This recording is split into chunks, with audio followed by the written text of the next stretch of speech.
Hey everyone, you're live on Professor Bats and Friends. Here we go.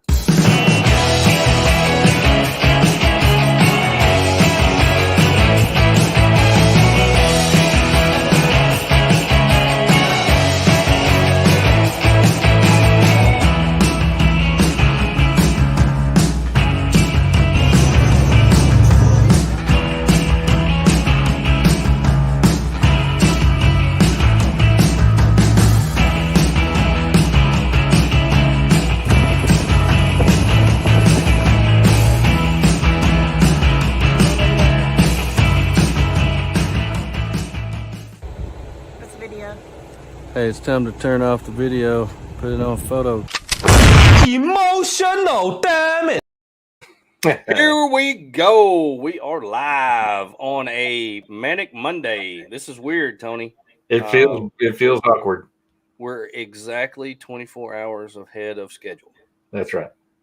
So this could be a 25-hour show. I wish I was 24 hours ahead of schedule on everything else. I wish you were about at least a week. 24 hours won't do you any good. You got too much to do. Oh, my goodness. I swear, usually I have Monday to try and prepare for the show. And then Tuesday, I can just make sure all the stuff is added up. And I left and spent the night at the Buffalo, about got blown away with a tornado on Saturday. And I was totally unprepared. I woke up this morning. I was like, we got a show tonight. Yep. And I just was like, I went in panic mode, total panic mode.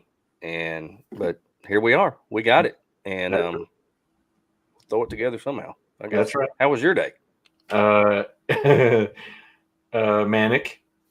Yeah. Manic Monday.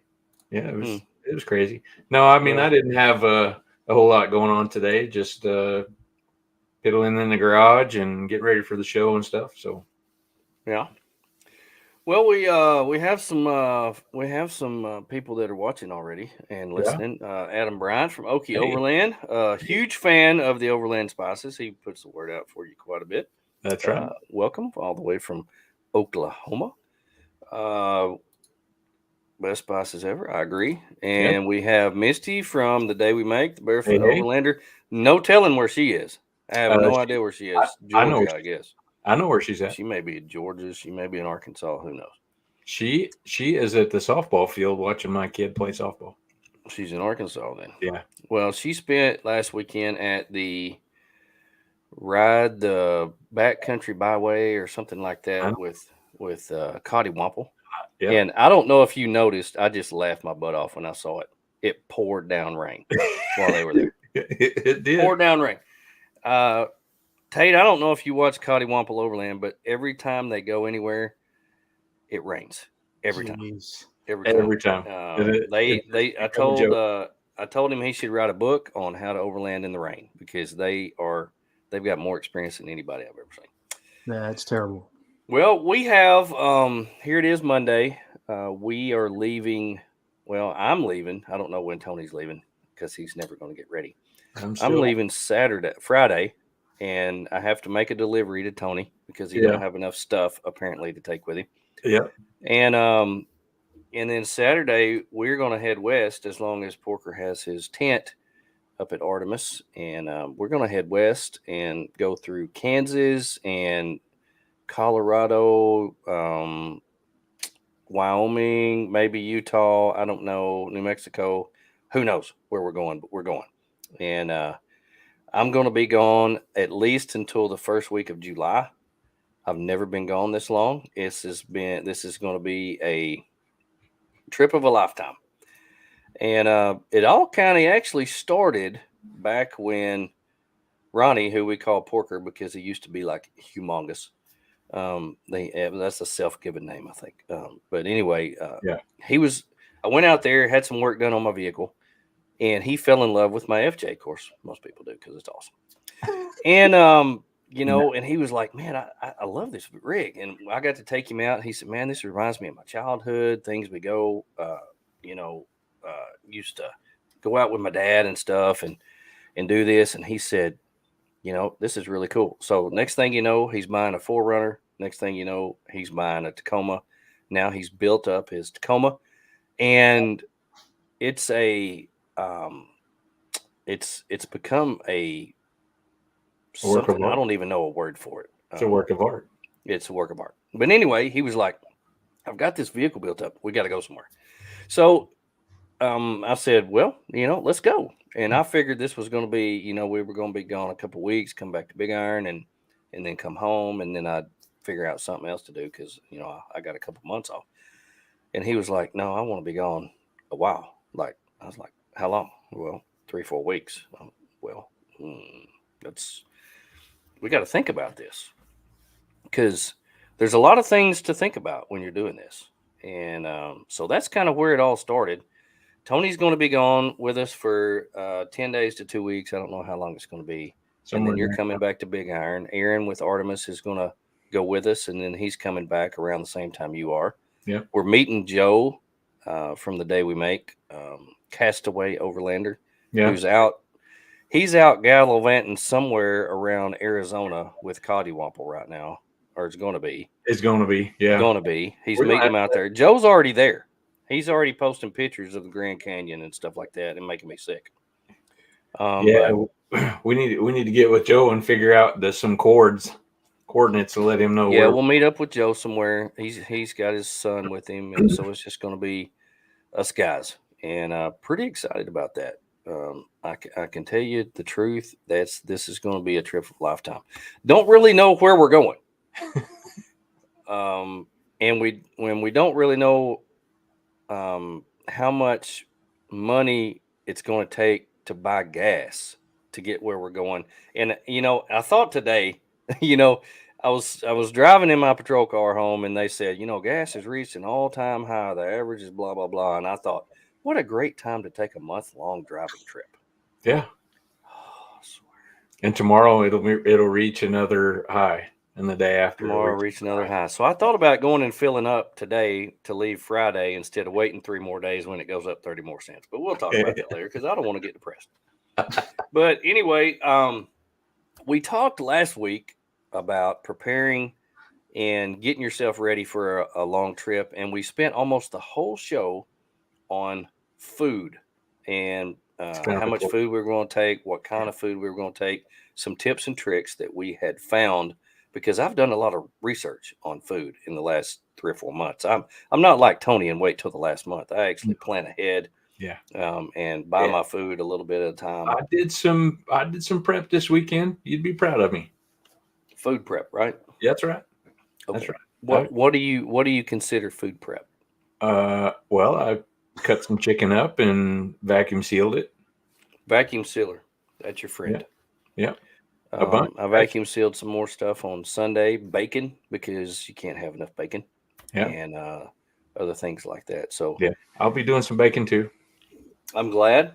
And I hope you put more in your little bags than I did, because I'm not going to have enough and I'm going to need some more. Okay. Thanks.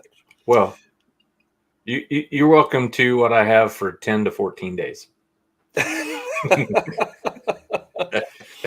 But anyway, we talked about food for a long time last week, and we ended up visiting with Tate from Overland Spices. So Tate decided, Tony got in touch with Tate today and invited him to come on the show for a little bit. He has got a special event coming on that he wants to talk about, and I want him to talk a little bit about his spices, because we use them and we love them. And if you don't use them, you're behind. You're behind the times.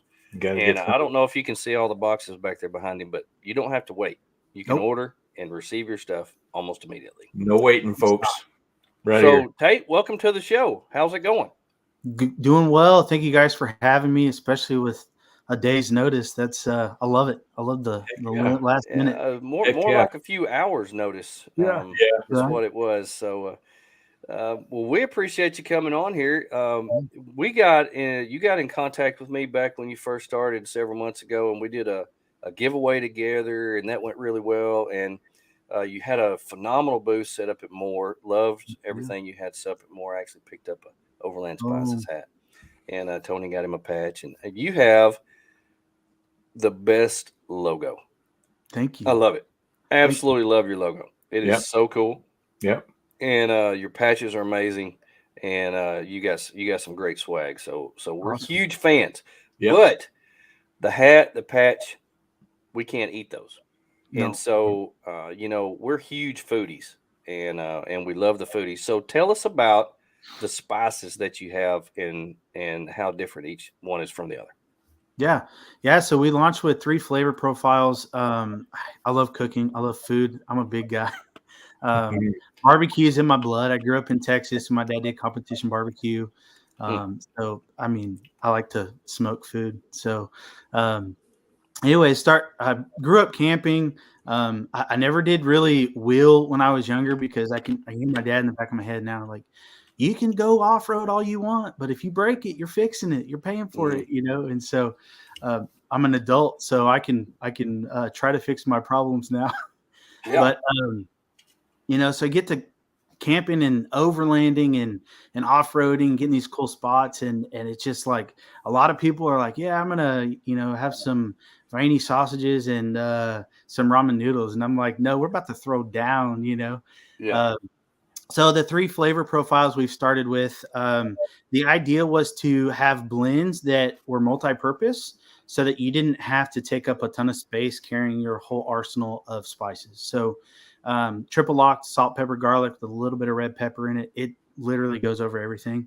Yes. That's the Yes, yes, tagline for the spice. Yeah. We put it on everything.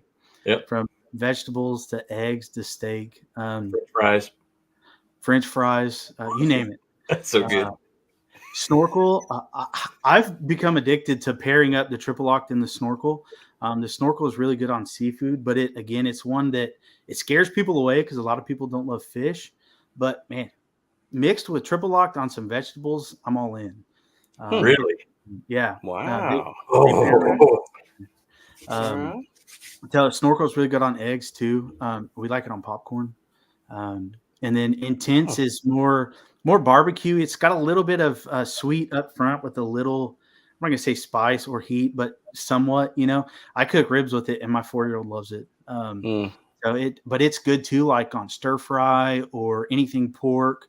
A lot of people like it on chicken. I don't love it on chicken because snorkel and triple lock. But yeah, so those are the 3 we've launched with. We've got one more in the works.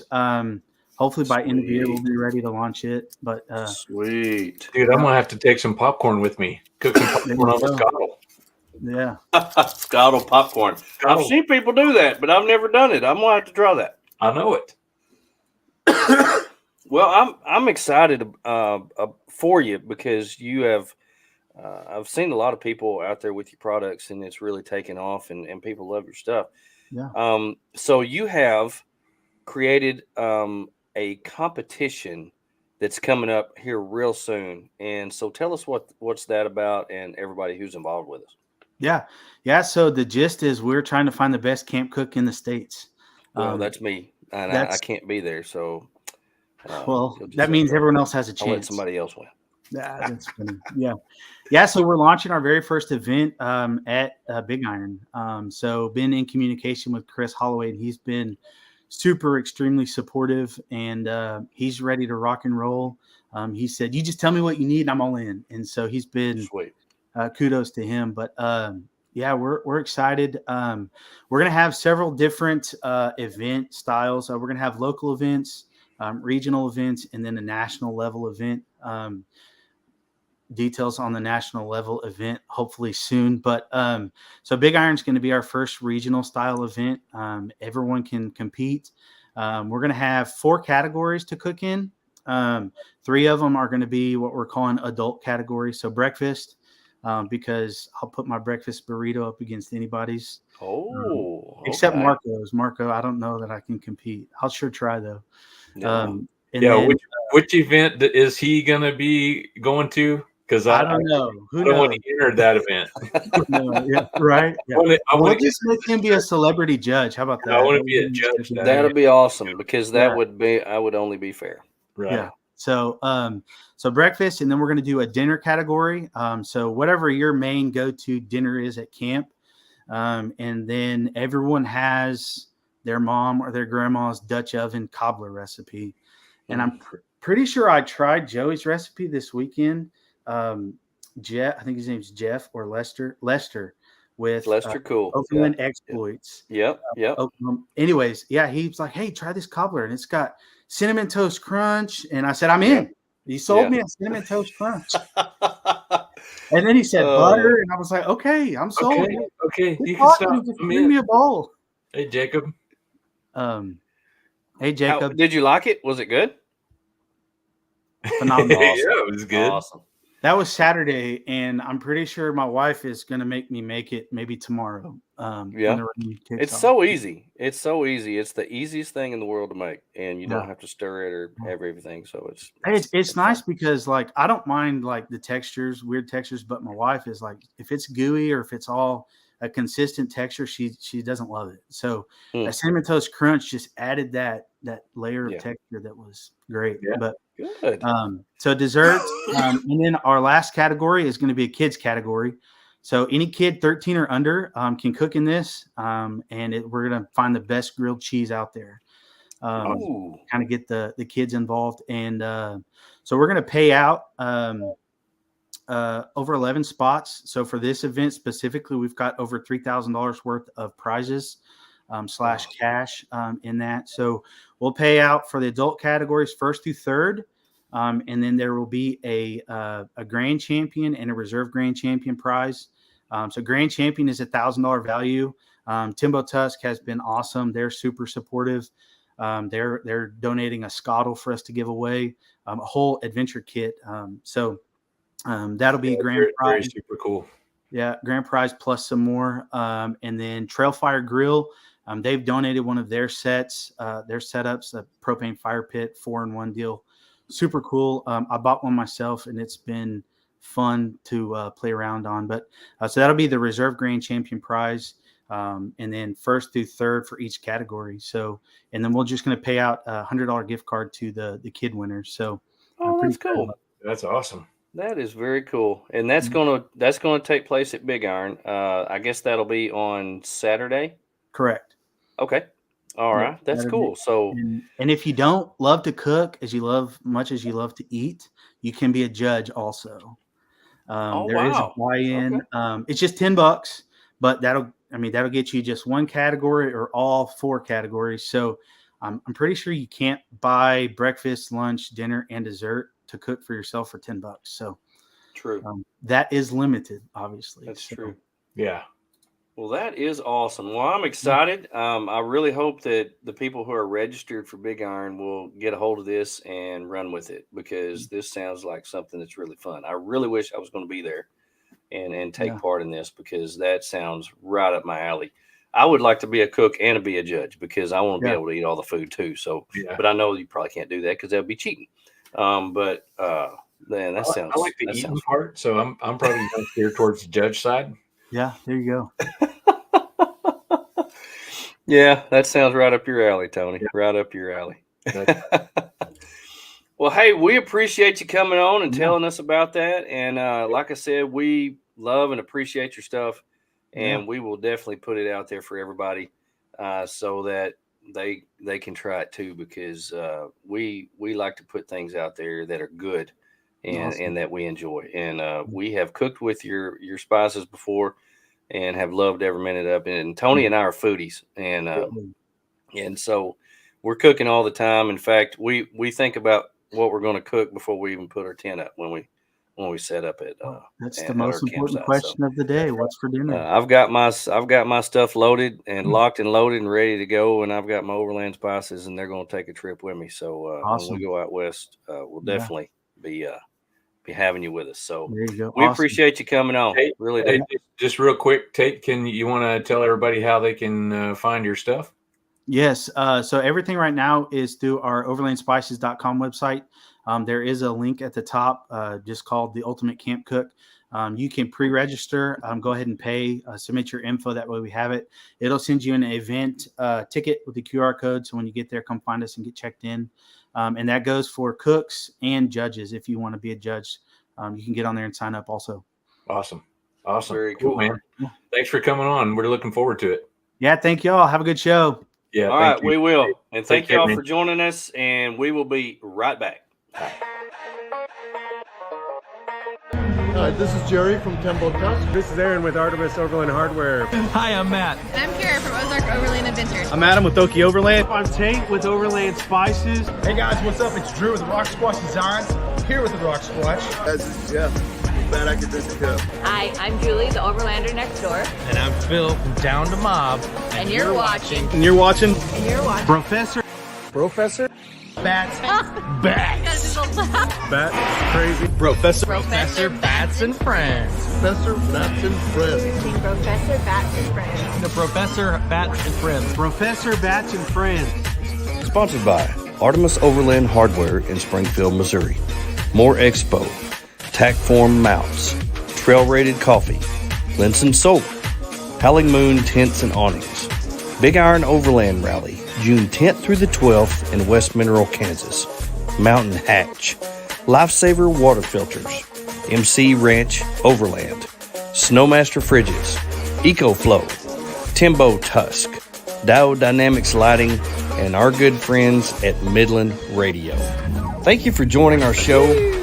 No pros, just bros on this show. Thank you for being here. Here we go. Man, that was cool having Tate on. Yeah. Such a neat guy. Yeah. Such a cool Yeah. guy. And really like his stuff, and I really hope he does well. You know, it's one of those things where you want to support small businesses or local businesses, and he is that guy. And I really appreciate him coming on last minute. And he has a tasty product. Tasty product. Tasty product. Yeah. For sure. Well, I definitely got to try that, mixing the two. I know it. That sounds I know. cool. And on the popcorn, it just blew my mind. I was like, oh, there's something else I got to pack. I need to write that down. Popcorn. Well, you know, especially the one that's got the, you know, the garlicky thing in there. You could probably put some of that in some butter and make some garlic butter. Yes. And oh man, I'll see if my wheels are turning. That'd be awful. Yeah, that would be awful. But we want to continue our discussion about how we're prepping and what we're doing to go on this extended adventure that we're going to be going. And we're going to have two different takes on some of this, because I'm going to be gone about 3 weeks longer than you are, and so some of this is going to be a little bit different that we talk about. You know, as far as the different topics that we're going to cover. Right. But when we were talking earlier today about some things that we wanted to discuss, one of the things that we came up with was water. Water is always something that you have to think about. Do I have enough of? How much am I going to take? If I take too much, it's going to be heavy. But you never want to run out of water, because, I mean, you got to have something to drink. You got to brush your teeth. You got to have stuff to wash with. So if you're going to have drinking water, is it going to be creek water or whatever? Yeah. So what's your idea on how much water you're going to take and how you're going to take it? Well, so I've got two of the square, you know, blue square jugs that you get at like Walmart or whatever. What are those? 5 gallons, 7 gallons? Yeah. I've got two of those, and then I've got the water port. And then I have the Lifesaver, and I'm probably going to just fill all those up and use along as we go and refill when I have to. I figure that, you know, just for me, for that time frame, that's probably a good amount of water to start with. And with the Lifesaver, if we're at, you know, someplace it's kind of a decent water source, a river or whatever, I can always, you know, filter that water and refill up those other jugs. Yeah, well, I've got the capacity to carry 23 gallons. I've got 2 5-gallon tanks on my swing out. I've got my Lifesaver water filter jug, and then I've got an 8-gallon front runner that goes right behind my seat. Now, I don't know if I'm going to take quite that much, but I did this past weekend completely change up what I'm doing, because I had a little problem with my thing that I have loved for so long, and that was my electric water pump that was inside and it wouldn't come on. I don't know what's wrong with it. It wouldn't do any water out, but I had a backup. I've got a backup faucet that I used. But in its place, I took that out and I put the Lifesaver water filter inside, and that is almost fail-proof because you pump it up and it spits water out. So, and plus, if we are able to camp by a creek or something, I can always refill it and filter it. So that I really wanted to find a way to take the Lifesaver water filter jug with me, and that made it possible. With that going out, I think that was probably one of the good bad things or bad good things that happened to me last weekend. Yeah. Where I changed it up right before the trip, because I know we're probably going to go by quite a few rivers and streams, and being able to refill that water supply is, crucial. Now, we have on extended trips before, if you go by a Walmart or Dollar General, which there's Dollar Generals about every 100 feet now, so it's hard to miss one. So if you're on a highway, you'll go by a Dollar General if you go more than 15 miles. Yeah. They sell water at $1 a gallon. So if you've got a 5-gallon jug, you can spend $5 and fill your tank up with purified drinking water. Right. And it's really not that expensive. So water is really cheap. You just have to make sure that you don't run out. Well, and to that point, you don't have to, if you got a long drive to get to where your planned destination, you don't have to start out full of water. You can fill up right when you get almost to your destination, save on fuel and stuff. That's right, because it's one of those things where if you don't want to have all the weight that you're taking around, or if the weight is on your bumper or something, you don't put that stress on your bumper, then you don't actually have to carry it all the way across Kansas, all the way across Colorado. You can stop when you get there because it is so cheap. Or when you camp by a stream or something, you could fill it up. If you've got the Lifesaver water filter, you could fill that up and filter to the other ones and fill everything up, and don't cost you a dime. Yeah. 23 gallons is 188 pounds. That's quite a bit of weight. Adds up. Yeah. That's quite a bit of weight. In fact, that's the weight of liquids is one of the main reasons I haven't got the extended fuel tank yet. So, you add another 18 gallons of fuel on the back end, and it's a lot of weight. That's right. So water is definitely going to be something that we're thinking about. We're going to be going for quite a while. We've never been to where we're going, so we really don't know the regularity or how often we're going to run into water, how we'll be able to fill up stuff. And not all of us have the Lifesaver water filter, so that's right. It's going to be one of those things that we'll have to figure out as we go, I guess. Clothes. Now, this is one that we're going to differ on because I'm going to be gone quite a bit longer than you. Now, are you going to take enough clothes where you don't have to wash clothes? A 10-day trip, you probably won't have to wash clothes. You're just going to take them out that you're going to need. I'm not planning. Well, so here's the thing. Excuse me. I'm not planning on, needing to wash clothes, but if I'm out long enough, I would like to see and learn how other people do it. Like if you're going to be setting up and washing your clothes, I'd like to learn from that and see how you do it. But I'm not planning on it. Yeah, I should be able to in 10 days. Just go pretty minimal. I found a kit. It's a travel kit on Amazon. They actually have powderless soap for washing your clothes. It actually comes in a stick, and it's not a powder. It's not a liquid. I don't really like taking liquids like that because for some reason they always leak and spill and get everything nasty. But I found it comes with a clothesline, so I'm gonna have an actual clothesline.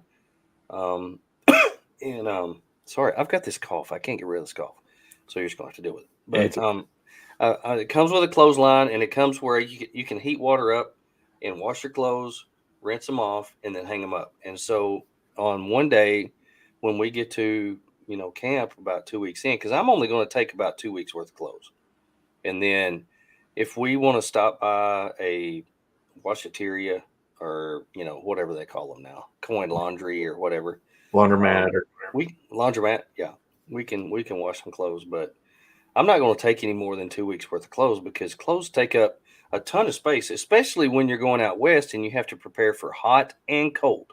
Yeah. And so you're going to have hoodies, you're going to have coats, you're going to have shorts, you're going to have, your undergarments and everything. So you're going to have a little bit of everything. It's going to take up space. And I'm not going to pack my vehicle so full of clothes and bring all those dirty clothes home when I could be out there and take, 10 shirts, 3 pairs of pants, 2 pairs of shorts, a couple hoodies, and a jacket. And then when I get where I need to wash clothes, we'll just stop and wash clothes because we don't have an agenda. It's not like, okay, our event starts on Saturday and we have to be there. Yeah. We don't have an agenda. So we can stop anytime, stay at a place a couple times, or a couple nights, but I really want to. And that, first of all, that'll save us on gas. Right. And second of all, it'll give us some time to relax and get a few things like that done because it's just like living at home. I want to work on my rig every day. I want to work in the garage every day and organize and pack, but sometimes you got to clean the toilets and sometimes you got to wash the dishes. There's some home things you got to take care of. That's right. And so, we may have to spend a couple of days at one place in order to take care of that. But well, and two, if you're just carrying around dirty laundry, I don't know if it's the same for you, but dirty laundry takes up twice as much space as clean laundry. Like when you just throw it in your dirty laundry bag, it just takes up a lot of room. So it does. And so on that, let me ask you this. Do you have something specific that you put your dirty laundry in? Yeah. Yeah. It's just a little mesh bag. It folds up and it kind of has a wire frame, but it folds up. And then whenever I make the first change, it just pops open and I start throwing stuff in there. Cool. I mean, I've got a little a bag from Last US Bag. It's got that like rubber material and it's mesh, so it don't enclose, because if you put, if you take wet clothes or wet towel or something and put it like in a trash bag for 2-3 days, it's going to stink. It'll be rancid. And it's going to take more than you just having some washing powder to get that stank out. More than that little bar of soap that you got to get. Yeah, exactly. Clean. So I really don't plan on sweating all that much. I mean, I'm not going to get up and run every day, or we're not going to go on 20-mile hikes or something like that. I mean, if you were camping, you probably would, but not out there. But there after a few days, everything smells like campfire, or everything smells like cigars, or something like that. So you got to do what you can to try to keep yourself clean and presentable, because every now and then you're going to emerge into civilization, and if you want to go out to eat, you don't want people running when you walk in. So yeah. Porker says he's going to take 18 gallons of water. Now that's a good amount. I think that's a good amount. Now we'll be able to, like I said, stop and refill, so we'll be able to help each other out. That's a good thing about traveling in a group. We'll be able to help each other out and do it along the way if we need to. So yeah. And Porker says he's taking enough clothes for 30 days. So he's not planning on washing like I am. He's going to have a lot of clothes and a lot of dirty clothes. And he's going to take 3 times more clothes than I am. So we'll see how that goes. We'll compare. Yeah. And see how that goes in the future. I think it'd be a good discussion topic to have when we come back. Yeah. Well, you definitely got to think about where you're going, the temperatures that you're going to be. What about a rain suit? Do you take a rain suit with you? No. Well, I have one, and I don't know if I'm going to take it or not, because I know if I take it, it's going to rain. Yeah. But every time I've been to Colorado, they have those afternoon thunderstorms, so it almost rains almost every day, almost every afternoon, depending upon where you are. So, sometimes I just take it. Sometimes I just leave it at home. But yeah, I said no, but I do have, a rain, coat, or rain jacket, I guess, but I don't know if I'm going to take it or not. Yeah. Well, we'll see. I'll probably take mine. I'll have room for it. Just going by myself without a female and a dog opens up 3 times more room than what I usually have. So I should have plenty of room. Especially that slobbering dog over your shoulder. You put so much. He takes up so much room. It's unbelievable. I haven't heard him. He's laying down pretty close to where I'm sitting, and I haven't heard him snore in a while. I hope he's not dead. Check his pulse. If he's not grunting, farting, or snoring, something's wrong. So I probably need to look around there here in a minute. But so clothing is one thing to think about. Water's one thing to think about. What about bedding? Now, everybody sleeps different. Everybody likes different mattresses, pillows. If you have a sleeping bag or if you use sheets, what's your setup going to be like? I don't know. No, I mean, good planning. Yeah, this tent's supposed to be here on Friday, and I got to get it home and get it opened up and see how everything fits in there. But I'm hoping that I'm going to be able to put my inflatable mattress on top of the mattress that comes in it, and then my sleeping bag, and then put the pillows in some of those vacuum bags. LOL, no tent. Yeah, Chad, that's right. See, we've been planning this trip for like 6 months. Yeah, and a month before we leave, Tony sells his tent. Yeah, and so it's unbelievable. It's just like when we went to West Virginia, and a month before we leave, he decides to build a trailer from scratch, and he finished it the day we left. So it was that's the way it works. You just get used to it. I'm used to it. It's you're being kind of generous there. I actually have not finished the trailer yet. It's just roadworthy the day before we left. Yeah.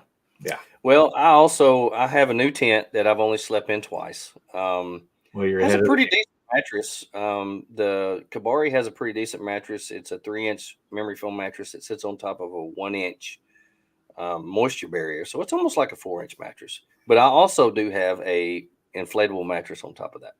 I'm telling you, those new armadillos from 23-0, those look pretty cool too. Those are pretty cool. Yeah. I've never seen a tent made like that. The contraption that's on the side where it opens. The X. That X or whatever. Yeah. It's really neat. And I love how it opens like a clamshell, but it has a rear window. Yeah.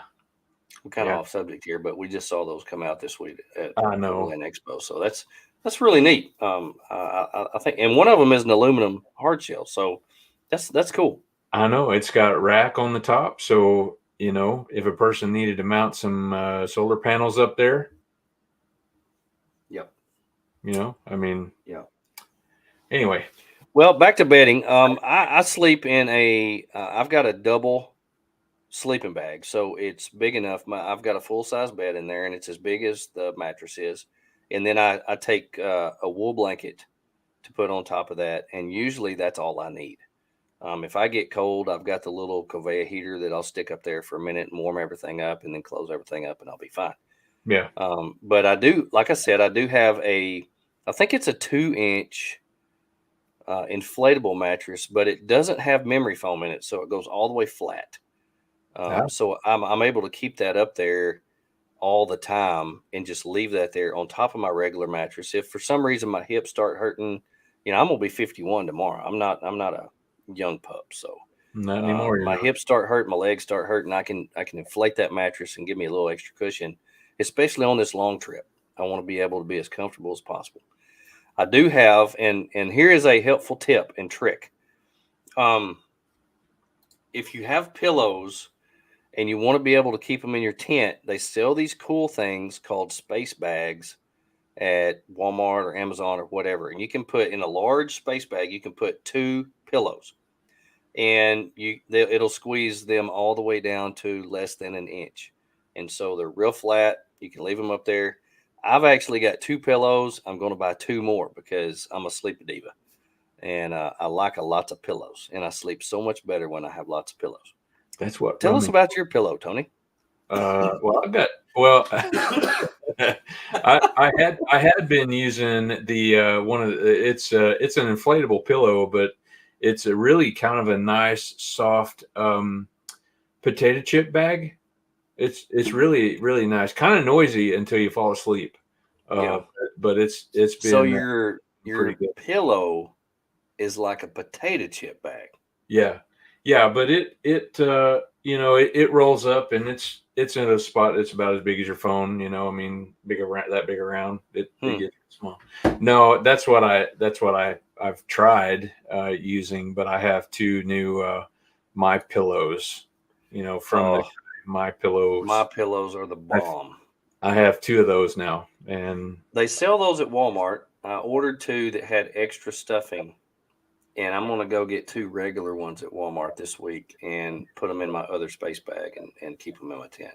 My good wife ordered those for me last week. Yeah, I know. We talked. We went behind your back, and she surprised you with them. So yeah, she wants to make sure I'm comfy.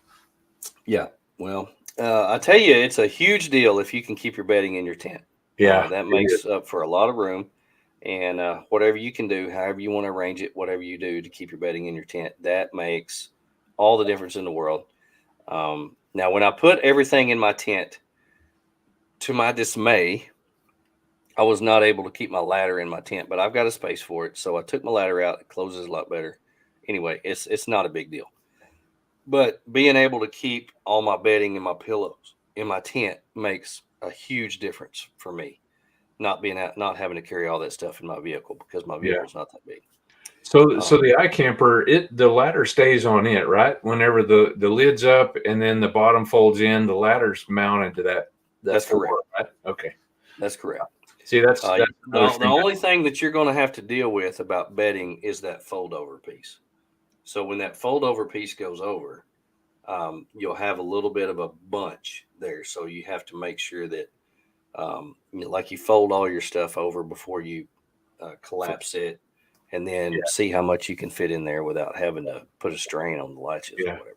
Yeah, and it's tapered too, so I could put more in the back.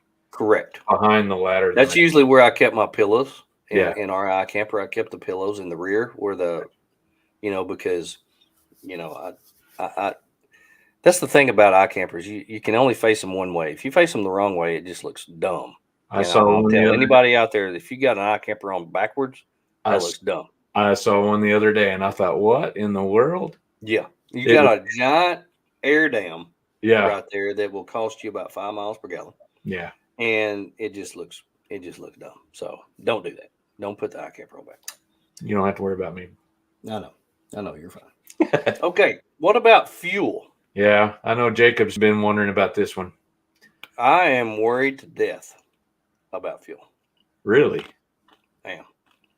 Number one, because my vehicle will only run on premium gas. Oh, that's right. Dang it. It will not run on regular gas. So I'm paying at least $1 more than what everybody else is. So now with my new tent, I am getting much better gas mileage. I'm getting almost 200 miles to the tank. So if I'm going to be spending 2 years ago, it would be $38. Now it's $78 to fill my tank up. Every 200 miles. I'm guessing that this trip is probably going to be about 3,000 miles.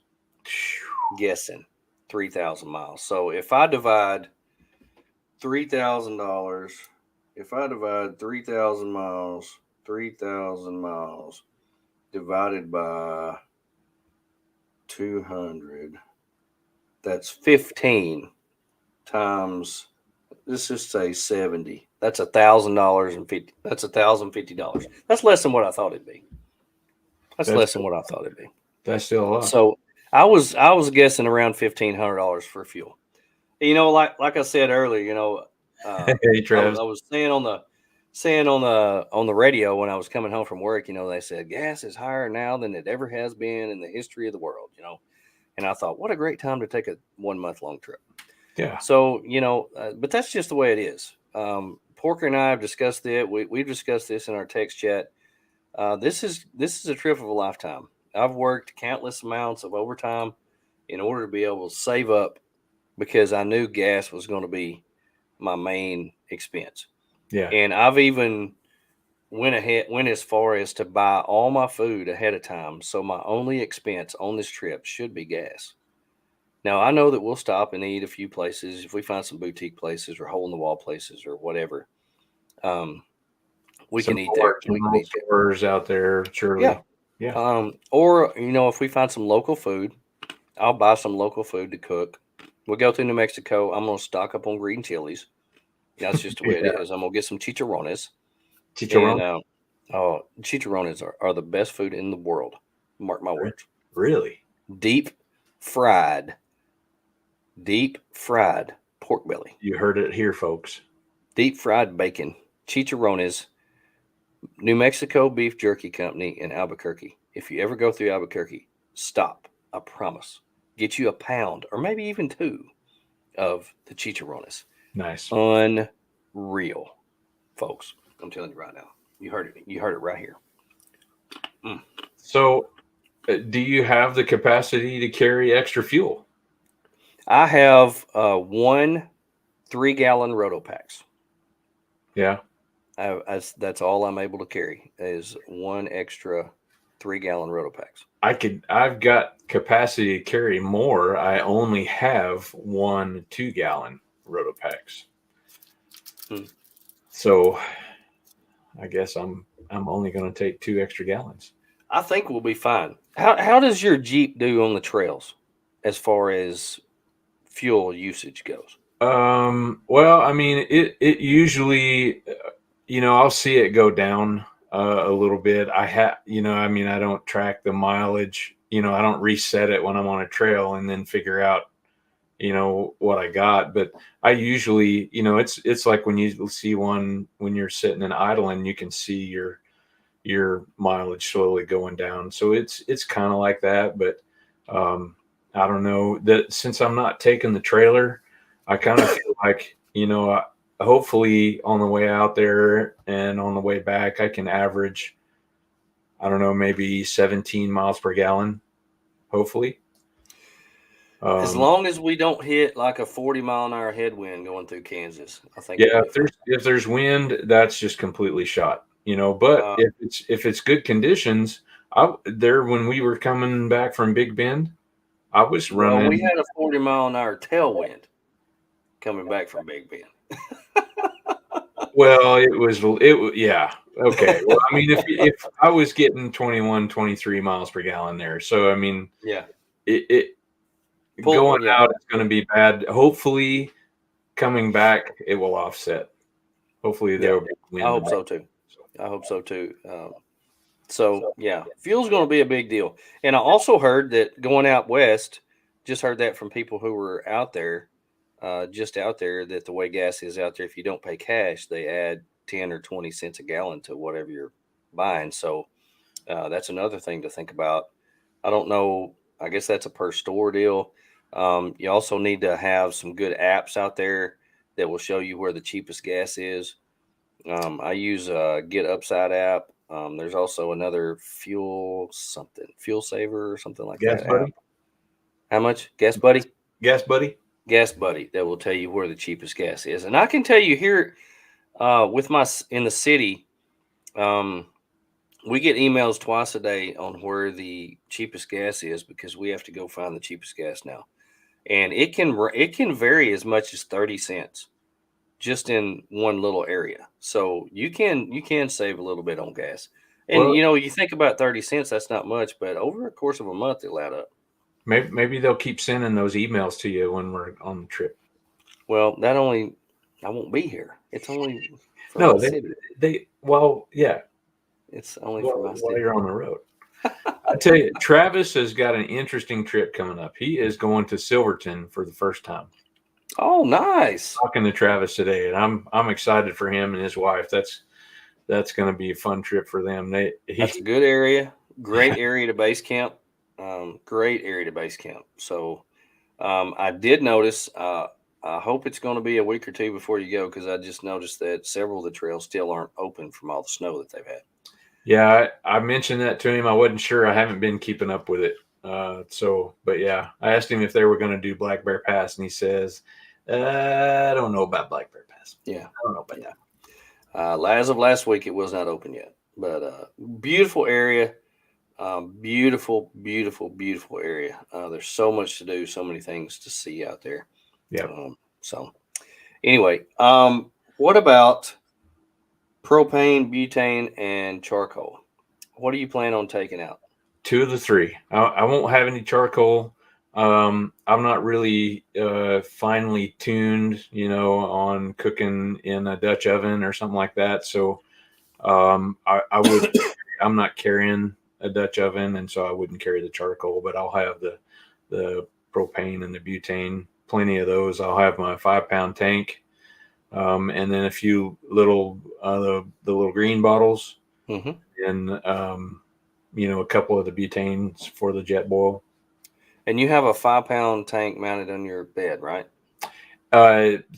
Sort of, yeah. I actually had it mounted, and then whenever I was trying to plan how I was going to load some of the other gear in there, it was kind of in the way. So it's technically unmounted now, and I've got, whenever I get everything kind of resituated, I'm going to adjust where it's going to be. But yes, it'll be in the bed on the molly panels. Okay. I don't think I'm going to take any charcoal with me. Now, when we get out there, if we're able to use it, that's the way that I usually do that, because with all the fire bans, fire restrictions that you have when you go out west, you'll end up hauling 20 pounds of charcoal out there and not be able to use it. And what do? Throw it away, give it away to somebody, or what? And so if we're able to use it out there, I may buy some, because I don't carry a true Dutch oven. I have modified my gear in such a way where I have a chicken fryer, which is a deep fry pan, almost as deep as a Dutch oven. I have a trivet to set it on, and then I have a true camp oven, which is the not the one that goes like a dome. It actually has the place where you can set the charcoal. So, if you go to a true cast iron store like the Lodge store in Tennessee, in Pittsburgh, Tennessee, a Dutch oven is one with no legs and a rounded top. A camp oven is one with legs and one you can put charcoal on. So that's the difference. So I have a camp oven. I did not realize that. Yeah, it's different. So when you go, if you go to a cool place like that, and I mean, I was in heaven. I bet. When I got there.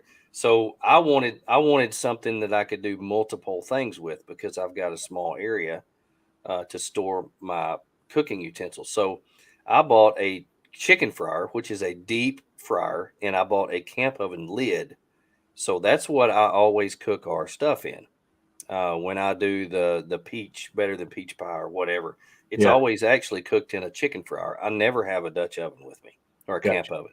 Gotcha. I just have the lid that I can put it on, and I have a trivet which acts like legs. So, and it folds up real small. So I got that, always got that with me. But if we're able to have charcoal out there, I have several things that I'd like to cook while we're out there. So that'll be fun. But just about every time I've been out there, the past 2 years I've been out there, it's been no charcoal, no fires. And so it was propane only. And, that kind of sucks, but that's just the way it is. You kind of have to learn to live with it. Yeah. But you got to check. You got to know before you go. You got to know before you go. That's right. That's exactly right. Well, I did see that there is a wildfire that's going in western Colorado right now. Normally by the time June gets here, they have fire restrictions. I saw where they had some sort of structure fire in Silverton last week. Oh, wow. Yeah. I mean, I guess it was a big enough deal. They posted about it on the San Juan Mountains Facebook page, I think. Yeah. So, wow. Anyway, yeah. But I have, as far as propane goes, I have upgraded, more than doubled my capacity of propane. I went from a 5-pound to an 11-pound. So pumped about that, because it took me forever to burn up that 5-pounder.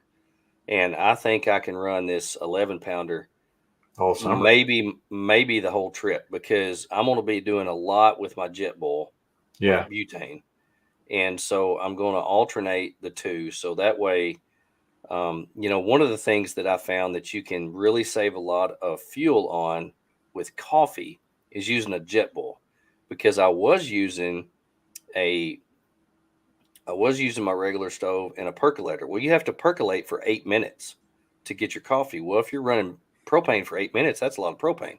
Yeah. Well, if you do a pour over, you can boil water in a jet bowl in 1 minute. 1 minute. And then do your pour over and it's done. So you can conserve a lot of fuel like that. So that's my plan.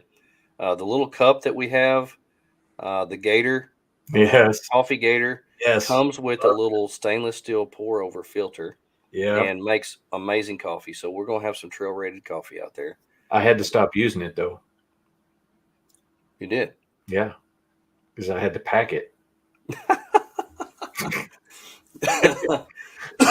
Well, now I'm back to the Keurig at home. One cup at a time, Keurig pour over. What does tick me off about the butane propane thing is, okay, so I went and bought these extra tall butane cylinders at Walmart. They were $9 a piece. I got 2 of them. Now that'll run for a pretty good while. Yeah. But I bought 11 pounds of propane for $8. And so you're telling me I get this gigantic cylinder filled and it costs me less than these 2 little bitty butane things. Well, that makes no sense to me, but that's the way it is. Yeah. But I like having multiple fuels. That way, in case you run out of one, you'll have the other. So, well, and you just have so much more flexibility for whatever you want to cook and eat and stuff like that. So, yeah, true. So that's fuels. What about hygiene? What about taking showers and keeping clean? What's your plan on that? So I have one of those pop-up OVS shower bathroom tents. And so I'll be using that, and if there's a place that, we can go off into the woods and do your thing, maybe, but I'm planning on, I've got my toilet that I'm going to take with me, my bucket and that OVS. And then I have right now I have the Boss Base Camp, battery/propane powered hot water heater. So I'll use that for showers, if need. And we have some of the wipes, the scented, unscented wipes. Like Dude Wipes? Dude Wipes. I can't remember the name of the brand. It's something that Arla picked up. It's a new product that Aaron's. Yeah, that Aaron had. I have some of those. It has a little thing with soap and it has a towel in there and you smash it and get it all soapy and take your shower with that. Yeah, I've got some of those too. I'm interested in trying some of those out. I wish they had like some man scented ones. Yeah. Well, I'm gonna be spelling like lavender. I was gonna say I've got lavender. Yeah. Lavender, good though. I mean, it's supposed to keep the mosquitoes away. So, and that's true. That's one thing I love. I love the camp suds. If you've got camp suds, it's actually soap for your body, dish soap, and it also has a mosquito repellent in it. So it's an all-in-one type of thing, and it's biodegradable. So I stocked up on camp suds, so I got that, and I also have some bar soap and things like that. But I have the 23-0 fold-out shower en suite, and I just bought. It's like $23 on Amazon. It's a 12-volt, plugs into a cigarette lighter. Drop it down in one of the water cans, and it makes a shower. Now I will have to heat up my water, so I'll throw some stuff on water in the jet bowl, and then mix it with some regular water to make the water warm, and I'll take a shower. Here is a fun fact about the Brofessor. I absolutely love outdoor showers. Love it. I love it. I could do it every day. Yeah. Taking a shower outdoors. Yeah. I don't know what it is. Do you sing when you're in the shower, in the outdoor shower? I don't, because I don't have enough water. If I had an unlimited supply of water, I would just stay in there for hours and just sing, dance around naked, whatever. Yeah. Well, you're welcome to use that Boss Base Camp if you want to. I love it. I absolutely love it. It's great. If you've never taken a shower in the outdoors, you missed out. I promise. Yeah. Now that Boss Base Camp is getting ready to be retired, I think. You think so, huh? Yeah. I'm trying looking something forward. Got something on the way. Something pretty exciting happening. That overland shower system. Yeah. We'll have to talk about that more later on, but pretty excited to see how that thing turns out. Yeah. I have I've actually done a photo shoot with them Yeah. and saw how that works. And it's a neat system. I Yeah. like it. One of the things that I really like about his tankless water heater, I've never seen one of these until he brought it out, but it has a switch on the bottom of it where you can turn the heat off and just run regular water. I didn't even know they made those. So, yeah, it's cool. I wish I'd seen that when I bought the one for my trailer, but I never seen a tankless water heater that you can turn off the hot water, because sometimes you don't want hot water. You just want regular water. Yeah. And every time I turn my sink on, it clicks the hot water on and it burns propane. Well, I don't want hot water all the time. I just want regular water sometimes. So sometimes you want to pull off the blisters. Yeah, I love that about it. But I will have I have some dude wipes. I have some regular wipes. I have some shower pouches. I will be taking a shower pouch bath sometimes when we're not able to actually take a shower or it's too cold to take a shower. The great thing about shower pouches, a lot of people don't know this. They come in an aluminum pouch, so you can actually boil the pouch or stick it in hot water for a little while and get that thing warm or hot, and then it's just like having a hot shower. That's a super cool. That right there would be so nice to have, I think. Yeah.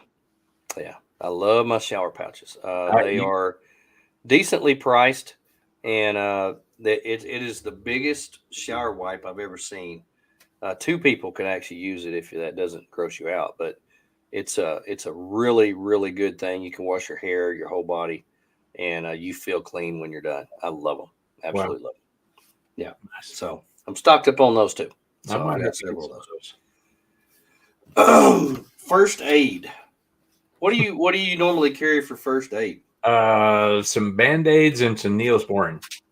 I usually carry some Band-Aids and some Tylenol. Yeah. But I'm actually going to have, like a actual first aid kit on this trip, just in case something happens. Yeah.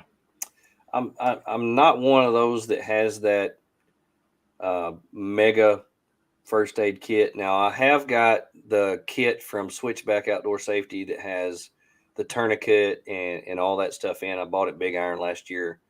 I do have one of those, so I will have that with me.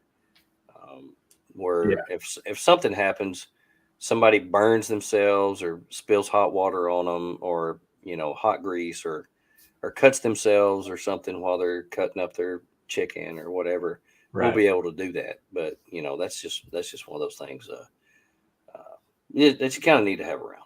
Yeah. So, I probably need to put some effort into my first aid kit a little bit and kind of get a little bit more with it. Yeah.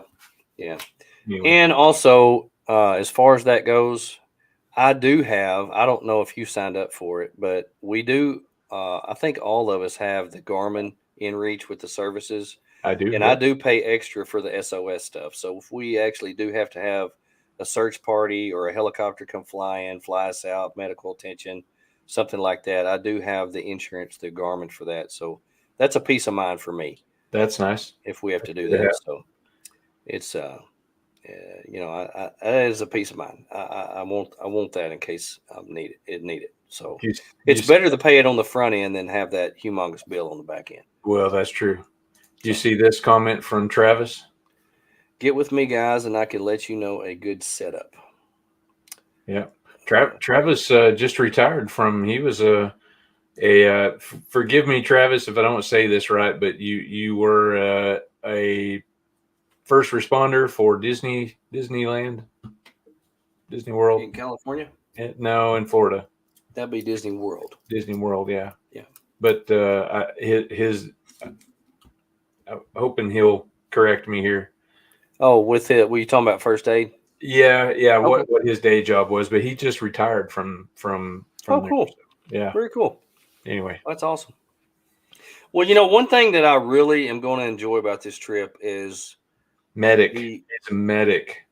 He's Medic. Okay. Well, that's a little bit different than first responder. So, yeah, that's cool. One thing I really am going to enjoy about this trip is we really don't have a set plan of where we're going. We are going to go in a general area, do some exploring, make our way to another general area and do some exploring. And where it takes us, we really don't have any idea. I've never camped in Wyoming. I've been to Wyoming, but I've never camped in Wyoming. I've never camped in Kansas. Yeah, I've never even been there. And I've never camped in Utah before. I have stayed in a cabin in Utah, but I've never camped in Utah. So I have camped in Colorado and I have camped in New Mexico. So this is going to be a place where we cross a lot of states off our bucket list, and we also just get to explore some new areas. So I really am excited to see the new areas. We can look at a map every day. We can look at our Garmin Overlanders every day or Gaia maps and see where we want to go and just go. We really don't have a schedule. We really don't have an itinerary. Yeah. So I'm really liking that part about our trip. There was one trip that I took several years ago where I went from Gunnison to Denver, and that was one of my funnest trips because it was also built up a little bit of anxiety with me each day because I didn't know where I was going to sleep each day. Mm-hmm. But the good part about that part of the country is about 90%, 80% of the state is public land. So you can camp just about anywhere. And I knew that. And so I just kept my mind open, found some good spots. And I think a lot of those spots that I went to then will be the spots that we'll probably go to after you come back home. That'll be the ones that I take Ronnie to and let him explore, because that was some of the most beautiful area that I've ever seen, and just really love that area. Took a liking to it, and it was just super fun. And I love that part about this trip. Yep, I agree.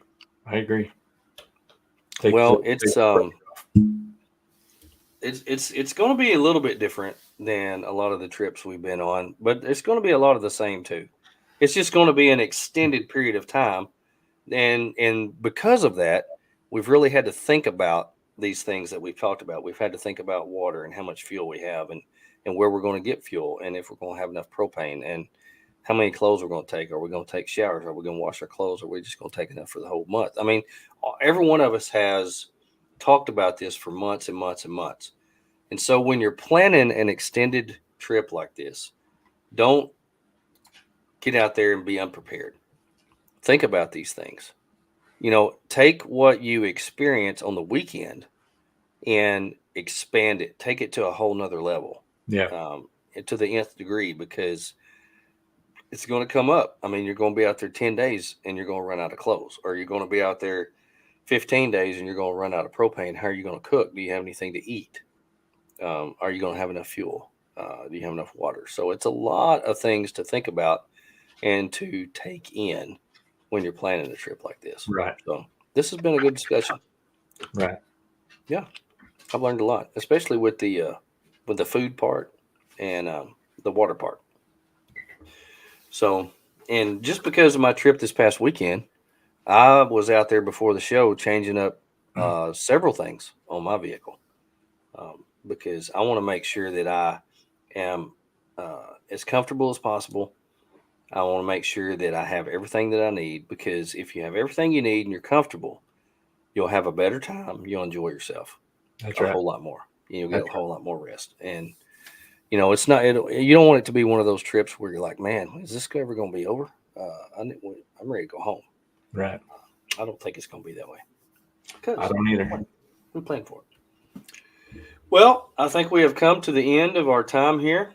Good talk, Tony. It's a good one. This has been a really, really good one. Good to have Tate from Overland Spices on with us. Make sure you go to overlandspices.com and check out his website. See if you're going to Big Iron Overland Rally. You can enter, and maybe you can win one of the prizes that they have in the cooking competition. I'm excited. Or you could be a judge. I want to be a judge. I want to taste all food. Be a judge. I figured you'd be a judge. Well, everyone, on behalf of myself, the Meowberry Maniac, And everyone out there in listening land, we hope you have a wonderful week. Make sure and get out there while you still can. Live the best life you possibly can live. Look out for number 1 and don't step in number 2. Have a great day.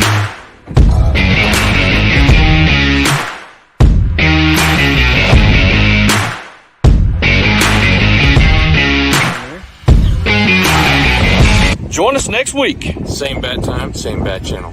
Boom. Professor and Friends 2022. Woo-woo. Thank you for watching. Professor Bats and Friends. Professor Bats and Friends. Professor Bats and Friends. Enjoy the Professor and Bats